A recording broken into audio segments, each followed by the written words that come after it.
ಆತ್ಮೀಯ H16 news ಅರ್ಥಾತ್ ಹೇ ಸಿದ್ದರಾಮಯ್ಯ ಸ್ವಾಗತ. ನಾನು ನಿಮ್ಮ MI ಅಥವಾ ಮಲ್ಲಪ್ಪ ಜ್ಯೋತವರ ಆತ್ಮೀಯರು. ಸಿದ್ದರಾಮಯ್ಯನವರು ಒಲ್ಲದ ಮನಸ್ಸಿನ ರಾಜೀನಾಮೆ ನಾಳೆ ಕೊಡಲು ಹೊರಟಿದ್ದಾರಾ ಅಂದರೆ ಹೌದು ಅನ್ನಬೇಕಾಗ್ತದೆ.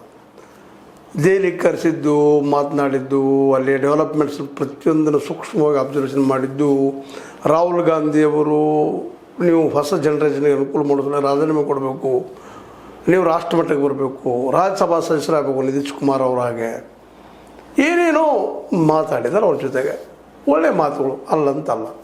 ಯಾಕಂದರೆ ಇವತ್ತು ರಾಷ್ಟ್ರ ಮಟ್ಟದಲ್ಲೇ ನಮ್ಮ ಸಿದ್ದರಾಮಯ್ಯನವರು ಹೋಗೋದು ಭಾಳ ಯೋಗ್ಯ ಮತ್ತು ಅನಿವಾರ್ಯ ಅಂತ ನಾವು ಹೇಳಬೇಕಾಗಿದೆ. ಯಾಕಂದರೆ ಒಬ್ಬ ಒಳ್ಳೆಯ ಅಹಿಂದ ನಾಯಕರು, ಅವ್ರ ಮಾತಿನಲ್ಲಿ ಬೆಲೆ ಇದೆ, ತೂಕದ ಅನುಭವದ, ಅವರಲ್ಲಿ ಹೋದ್ರೆ ಭಾಳ ಒಳ್ಳೆಯದು. ಇದು ಒಂದು ಸೈಡ್. ಆದರೆ ಇದಕ್ಕೆ ನಮ್ಮ ಸಿದ್ದರಾಮಯ್ಯನವರು ಒಪ್ತಾರ ಅನ್ನುವಂಥದ್ದು. ಯಾಕಂದರೆ ಅವ್ರ ಮನದಲ್ಲಿ ಇನ್ನೂ 2 ವರ್ಷ ನಾನೇ ಆಗಬೇಕು, ನಾನೇ ಇದು ನಡೆಸಬೇಕು, ನಾನು ಅಡ್ಮಿನಿಸ್ಟ್ರೇಷನ್ ಒಳ್ಳೇದು ಮಾಡ್ತಾಯಿದ್ದೀನಲ್ಲ, ನಾವು ಯಾವ ಗ್ರೌಂಡಲ್ಲಿ ತೆಗಿತಾ ಇದ್ದೀನಿ ನನ್ನನ್ನು ಅನ್ನುವಂಥ ಪ್ರಶ್ನೆಗಳನ್ನು ಅವ್ರು ಮಾತಾಡಿದ್ದಾರೆ ಅಂತ ಸುದ್ದಿಗಳು ಬರ್ತಾಯಿದ್ದಾವೆ.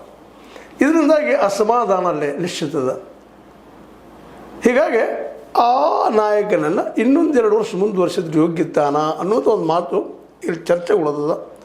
ಅವ್ರ ಮಿತ್ರ ಜಾರ್ಜ್ ಅವ್ರ ಮನೆಗೆ ಹೋಗಿದ್ದಾರೆ, ಮಾತಾಡಿದ್ದಾರೆ. ಅಲ್ಲಿ ಹೋದ ನಂತರ ನಾಳೆನೇ ರಾಜೀನಾಮೆ ಕೊಡ್ತೀನಿ ಅನ್ನುವಂಥ ಮಟ್ಟಕ್ಕೆ ಬಂದಿದ್ದಾರೆ.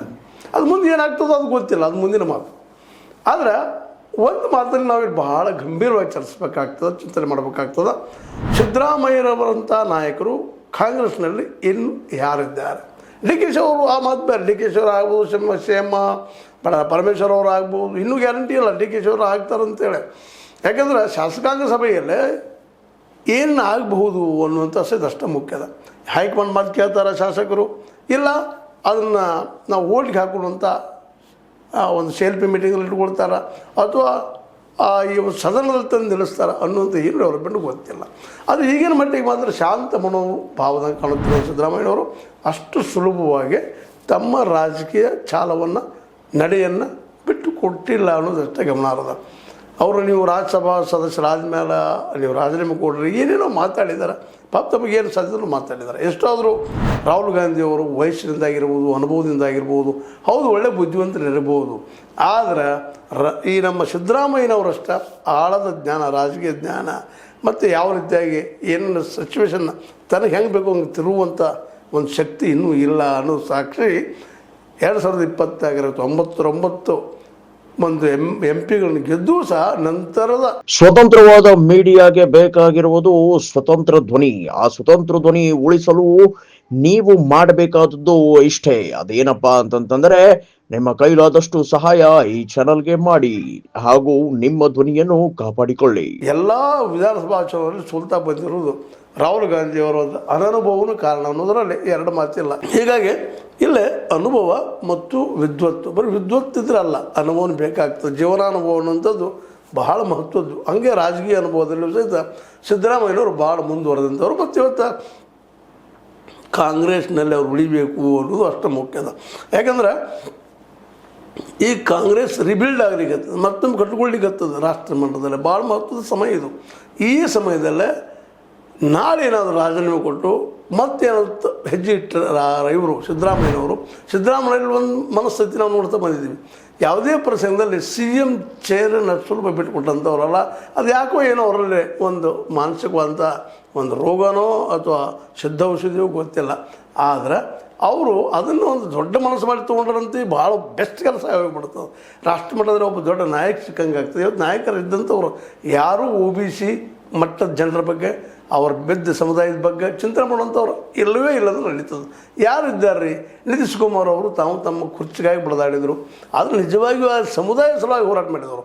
ಇವತ್ತು ಅಖಿಲೇಶ್ ಯಾದವ್ರ ಬಗ್ಗೆ ನಾವು ಮಾತಾಡಿದರೆ, ಅಖಿಲೇಶ್ ಯಾದವರು ಅಂಥ ಹಿಂದುಳಿದವ್ರ ಪರವಾಗಿ ಬಂದು ನಿಲ್ಲುವಂಥ ವ್ಯಕ್ತಿತ್ವ ಅಂತ ಇಲ್ಲಿ ಕಂಡು ಬಂದಿಲ್ಲ, ಅಂತ ದೊಡ್ಡದಾಗಿ ಬೆಳೆದಿಲ್ಲ ಅನ್ನುವಂಥದ್ದು ಒಂದಿಷ್ಟಿತ್ತು. ನಿತೀಶ್ ಕುಮಾರ್ ಅವ್ರ ಮೇಲೆ ಭರವಸೆ ಇತ್ತು, ಅವರು ಕಳ್ಕೊಂಡ್ಬಿಟ್ಟಿದ್ದಾರೆ. ಇವತ್ತು ಇಂಥ ಒಂದು ಸಂಕಷ್ಟದ ಪರಿಸ್ಥಿತಿಯಲ್ಲೇ ನಿಜವಾಗಿಯೂ OBC ನಾಯಕರು ಇಲ್ಲಿ ರಾಷ್ಟ್ರ ಮಟ್ಟದಲ್ಲಿಲ್ಲ.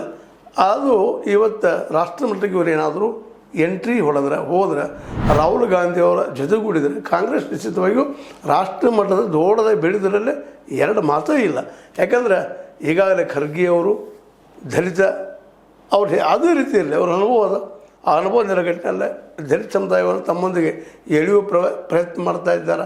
ಅದೇ ಕಾಲಕ್ಕೆ ರಾಹುಲ್ ಗಾಂಧಿ ಅವರು ಒಳ್ಳೆಯ ಹೆಜ್ಜೆ ಇರ್ತಾ ಇದ್ದಾರೆ ಅಂತ ಸುದ್ದಿಗಳಿದ್ದಾವೆ. ಉತ್ತರ ಪ್ರದೇಶದಲ್ಲ ಮಾಯಾವತಿ ಅವ್ರ ಜೊತೆ ಏನಾದರೂ ಮಾಡಿ ಹೊಂದಾಣಿಕೆ ಮಾಡ್ಕೊಳ್ಬೇಕು, ಅಖಿಲೇಶ್ ಯಾದವ್ ಜೊತೆ ಹೊಂದಾಣಿಕೆ ಮಾಡ್ಕೋಬೇಕು, ಅವ್ರ ಜೊತೆಗೆ ಸಿದ್ದರಾಮಯ್ಯ ಸೇರಿಸಬೇಕು ಅನ್ನೋದು ಏನೋ ಒಂದು ಪ್ಲ್ಯಾನ್ ಮಾಡ್ತಾ ಇದ್ದಾರೆ. ಆ ಪ್ಲ್ಯಾನ್ಗೆ ಸಿದ್ದರಾಮಯ್ಯ ಸ್ಪಂದಿಸಿದ್ರೆ ಭಾಳ ಒಳ್ಳೆಯದು. ಆದರೆ ಇವರು ತಮ್ಮ ಹಠಮಾರಿ ಧೋರಣೆಯಿಂದ ಇಲ್ಲಿ ತೊಂದರೆ ಕೊಡ್ತಾರಾ ಅನ್ನುವಂಥ ಮಾತುಗಳಿದ್ದಾವೆ. ಯಾಕೆಂದರೆ ಏಕಾಏಕಿ ನಾಳೆ ರಾಜೀನಾಮೆ ಕೊಡುವಂಥ ವಿಷಯಕ್ಕೆ ಬಂದಿದ್ದು ಇದು ಒಂದು ರಾಜಕೀಯ ಜಾನ ನಡೆಯಂತನೂ ಅನ್ನಿಸ್ತದೆ.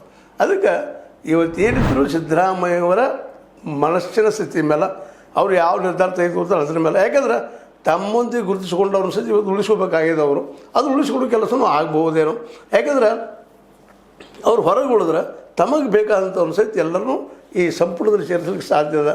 ಮತ್ತು ಅದ್ರ ಜೊತೆಗೆ ತಮ್ಮವ್ರನ್ನ ಬೆಳೆಸಲಿಕ್ಕೂ ಸಾಧ್ಯ ಅನ್ನೋ ಸಹಿತ ಅಷ್ಟೇ ಗಮನಾರ್ಹ. ಯಾಕಂದ್ರೆ ಅವ್ರ ಮಗನಲ್ಲಿ ಎಷ್ಟು ಮಟ್ಟಿಗೆ ರಾಜಕೀಯವಾಗಿ ಬೆಳೀತಾರೆ, ಏನು ಮಾಡ್ತಾರೆ ಗೊತ್ತಿಲ್ಲ. ಬಟ್ ಇವತ್ತು ರಾಜಕೀಯವಾಗಿ ಅವ್ರಿಗೆ ಬೆಂಬಲಿಗರು ಇದ್ದಾರೆ. ಇವತ್ತು ನಮ್ಮ ಪರಮೇಶ್ವರ್ ಅವ್ರನ್ನಾಗಿರ್ಬೋದು, ಅವ್ರು ಮುಖ್ಯಮಂತ್ರಿ ಮಾಡ್ತಾರೋ ಏನು ಮಾಡ್ತಾರೋ ಗೊತ್ತಿಲ್ಲ, ಅವ್ರು ಮಾಡ್ಬೋದು. ಬೇಡ ಸತೀಶ್ ಜಾರಕಿಹೊಳಿ ಅವ್ರನ್ನ ಮಾಡ್ಬೋದು. ಮೋಸ್ಟ್ಲಿ ಸತೀಶ್ ಜಾರಕಿಹೊಳಿ ಅವರಿಗೆ ಇನ್ನೂ ವಯಸ್ಸು ಇವರೆಲ್ಲರೂ ನೋಡಿದಾಗ ಸಣ್ಣದಿರೋ ಜೊತೆಗೆ ಒಂದು ಉತ್ತರಗಳಲ್ಲಿ ಸ್ವಲ್ಪ ಭಾಗಗಳಲ್ಲಿ ಕವರೇಜು ಅಥವಾ ಒಂದು ಏನೋ ಒಂದು ವ್ಯಕ್ತಿತ್ವ ಬೆಳೆಸ್ಕೊಂಡಿದ್ದಾರೆ. ಅವರು ಉಪಮುಖ್ಯಮಂತ್ರಿನೋ ಅಥವಾ ಅಧ್ಯಕ್ಷ ಸ್ಥಾನವನ್ನು ಮಾಡಿಕೊಡುವಂಥ ಕೆಲಸವನ್ನು ಇವೆಲ್ಲವೂ ನಡೀಬಹುದು ಅನ್ನುವಂಥ ಮಾತುಗಳು ಇದ್ದಾವೆ. ಅಂದ್ರೆ ತಮ್ಮ ಶಕ್ತಿಯನ್ನು ತಾವು ಮುಖ್ಯಮಂತ್ರಿಯಾಗಿದ್ದ ದೌಡಲ್ಲಿ ಬೆಳಿಬೇಕಂತಿಲ್ಲ. ಅದೇ ಕಾಲಕ್ಕೆ OBC ಜನರನ್ನು ಮತ್ತು ದಲಿತ ಮತ್ತು ST ಸಮುದಾಯ ಮತ್ತು ಮೈನಾರಿಟಿ ಎಲ್ಲರನ್ನೂ ಎತ್ತುವಂಥ ಕೆಲಸವನ್ನು ಸಹಿತ ಇವತ್ತು ಮಾಡಬೇಕಾಗಿದೆ. ಅಂಥ ಶಕ್ತಿ ಏನಾದರೂ ಇದ್ದರೆ ಅದು ಸಿದ್ದರಾಮಯ್ಯನವ್ರು ಮಾತ್ರ ಅದೇ. ಇವತ್ತು ಆ ದಿಶೆಯಲ್ಲೇ ದೊಡ್ಡ ಮನಸ್ಸು ಮಾಡಿಕೊಂಡು ಓಪನ್ ಮೈಂಡಲ್ಲಿ ಯಾರು ಮುಖ್ಯಮಂತ್ರಿ ಆಗ್ತಾರೋ ಸೆಕೆಂಡರಿ, DK ಶಿ ಅವ್ರು ಆಗ್ತಾರೋ, ಪರಮೇಶ್ವರ್ ಅವ್ರು ಆಗ್ತಾರೋ, ಸತೀಶ್ ಜಾರಕಿಹೊಳಿ ಅವ್ರು ಆಗ್ತಾರೋ ಇನ್ನೂ ಸ್ಪಷ್ಟ ಆಗ್ತಾ ಇಲ್ಲ. ಈಗಿನ ಮಟ್ಟಿಗೆ ಮಾತ್ರ DK ಶಿ ಅವ್ರು ಆಗ್ತಾರ ಅನ್ನುವಂಥದ್ದು. ಆದರೆ DK ಶಿ ಅವರು ಆದರೆ ಈ ಒಂದು ಸಿದ್ದರಾಮಯ್ಯರ ಬೆಂಬಲಿಗರನ್ನು ಎಷ್ಟು ಮಟ್ಟಿಗೆ ಬೆಳೆಸ್ಕೊಳ್ತಾರೆ, ಏನು ಮಾಡ್ತಾರೆ ಅನ್ನೋದು ಅಷ್ಟೇ ಒಂದು ಪ್ರಶ್ನೆಗಳಿದ್ದಾವೆ. ಹೀಗಾಗಿ ಅಲ್ಲಿ ಅನೇಕ ರಾಜಕೀಯ ಗೊಂದಲಗಳು ಇರೋದರಿಂದಾಗೆ ಸಿದ್ದರಾಮಯ್ಯರು ಇನ್ನು ಮುಂದಿಡುವ ಹೆಜ್ಜೆನು, ರಾಜೀನಾಮೆ ಕೊಟ್ಟ ಮೇಲೆ ಮುಂದೆ ಏನು ನಡೆ ಅನ್ನೋದು ಮಾತ್ರ ಇವತ್ತು ಜೋರ್ದಾರಾಗಿ ಚರ್ಚೆ ಆಗ್ತಾ ಇದೆ. ಅದೇ ಕಾಲಕ್ಕೆ ಎಲ್ಲರೂ ಕುತೂಹಲದಿಂದ ಅದನ್ನು ನೋಡ್ತಾ ಇದ್ದಾರೆ ಏನಾಗ್ಬೋದು ಅಂತೇಳಿ. ಅದೇ ಕಾಲಕ್ಕೆ DK ಶಿ ಅವರು ಅದು ಏನು ಮಾಡಲಿಕ್ಕೆ ಸಾಧ್ಯ ಇದೆ. BJPನೂ ಈಗ ಲೆಕ್ಕದಲ್ಲೇ ಕೌಂಟ್ರಾಗಿ ನಾವೇನು ಮಾಡಲಿಕ್ಕೆ ಸಾಧ್ಯ ಇದೆ. DK ಶಿ ಅವರು ಸಪೋಸ್ ಏನಾದರೂ ಮುಖ್ಯಮಂತ್ರಿ ನಾವು ಯಾವ ರೀತಿಯಾಗಿ ಕಾಂಗ್ರೆಸ್ಸನ್ನು ಹೊಡಿಬೋದು, ಕರ್ನಾಟಕದಲ್ಲಿ ಏನೇನು ಮಾಡ್ಬೋದು ಅನ್ನೋದು ಪ್ಲ್ಯಾನ್ ಅವ್ರು ಮಾಡ್ತಾ ಇದ್ದಾರೆ. ಸಹಜದ ಗೆಲ್ಲಬೇಕಾಗಿದೆ ಅವರು. ಈಗ ಆಲ್ರೆಡಿ ಇವ್ರ ಮೇಲೆ ಆರೋಪಗಳು ಇದ್ದಾವೆ, CBI ED IT ದಾಳಿಗಳಿದ್ದಾವೆ, ಅವ್ರ ರಿಪೋರ್ಟ್ಸ್ ಇದ್ದಾವೆ. ಅದನ್ನು ಇಟ್ಟುಕೊಂಡು ದೊಡ್ಡ ಪ್ರಮಾಣದಲ್ಲಿ ಮುಂದಿನ 2 ವರ್ಷ ಹೋರಾಟ ಮಾಡಿದರೆ ಅನ್ನುವಂಥ ಒಂದು ಭಯನೂ ಅದ ಇಲ್ಲ. ಈ ಎಲ್ಲ ಕಾರಣದಿಂದಾಗಿ ಇವತ್ತೇನು ರಾಹುಲ್ ಗಾಂಧಿ ಅವರು ಹೇಳಿದ ಪ್ರಕಾರ ನಡ್ಕೊಂಡಿದ್ದಾರೆ. ನಾವು ರಾಜೀನಾಮೆ ಕೊಡ್ತೀನಿ ಕೊಟ್ಟರು, ನಮ್ಗೆ ರಾಜ್ಯಸಭಾ ಸದಸ್ಯರು ಬೇಡ ಅಂತ ಮತ್ತೇನೋ ಅಂದರು. ಏನೋ ಒಂದು ಗೊಂದಲ ಶುರು ಆಗುವ ಸಾಧ್ಯತೆಗಳಿದ್ದಾವೆ. ಇಲ್ಲ ಪ್ರೀತಿಯಿಂದ ನಮ್ಮ OBC ಸಮುದಾಯವನ್ನು ಎಬ್ಬಿಸಬೇಕಪ್ಪ ಇವತ್ತು ಅನ್ನೋಂಥ ಮನೋಸ್ಥಿತಿಯಿಂದಾಗಿ ರಾಜ್ಯಸಭಾ ಸದಸ್ಯರಾಗಿ ಜೊತೆಗೆ ರಾಹುಲ್ರಿಗೆ ಹೆಗರಿಗೆಲ್ಲ ಕೊಟ್ಟು ಇವತ್ತು ನಮ್ಮ ಖರ್ಗೆ ಅವ್ರು ಯಾವ ರೀತಿಯಾಗಿ ಅವ್ರ ಜೊತೆಗಿದ್ದಾರೆ ಆ ರೀತಿ ಜೊತೆ ಇದ್ಕೊಂಡು ಏನಾದರೂ ಕಾಂಗ್ರೆಸ್ಸಿಗೆ ಇನ್ನಷ್ಟು ವರ್ಕ್ ಮಾಡ್ಬೋದಾ ಅನ್ನುವಂಥ ಮಾತುಗಳು ಇದ್ದಾವೆ. ಇದೆಲ್ಲ ಇನ್ನೂ ನಿಗೂಢ. ಆದರೆ ಒಂದು ಏನಪ್ಪ ಅಂದ್ರೆ ರಾಜೀನಾಮೆ ಕೊಡಲಿಕ್ಕೆ ರೆಡಿ ಆಗಿದ್ದಾರೆ. ಮುಖ್ಯಮಂತ್ರಿ ಯಾರು ಅನ್ನೋ ಸಹಿತ ಅಷ್ಟೇ ಮುಖ್ಯದ. DK ಶಿನ ಅದ್ರ ಜೊತೆಗೆ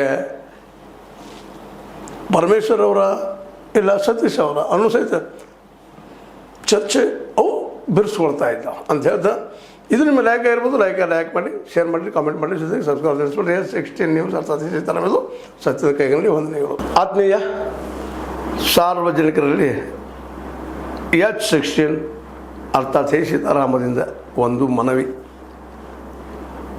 ಈ ಸಂಸ್ಥೆ ಭ್ರಷ್ಟಾಚಾರ, ಅನ್ಯಾಯ, ಅತ್ಯಾಚಾರಗಳಿಂದ ನೊಂದವರ ವೇದಿಕೆ. ಅನ್ಯಾಯಕೋರರ, ಭೂಗಳ್ಳರ, ನಶಾ ಸಾರಾಯಿ ಮಾಫಿಯಾಗಳ ವಿರುದ್ಧದ ಧ್ವನಿ.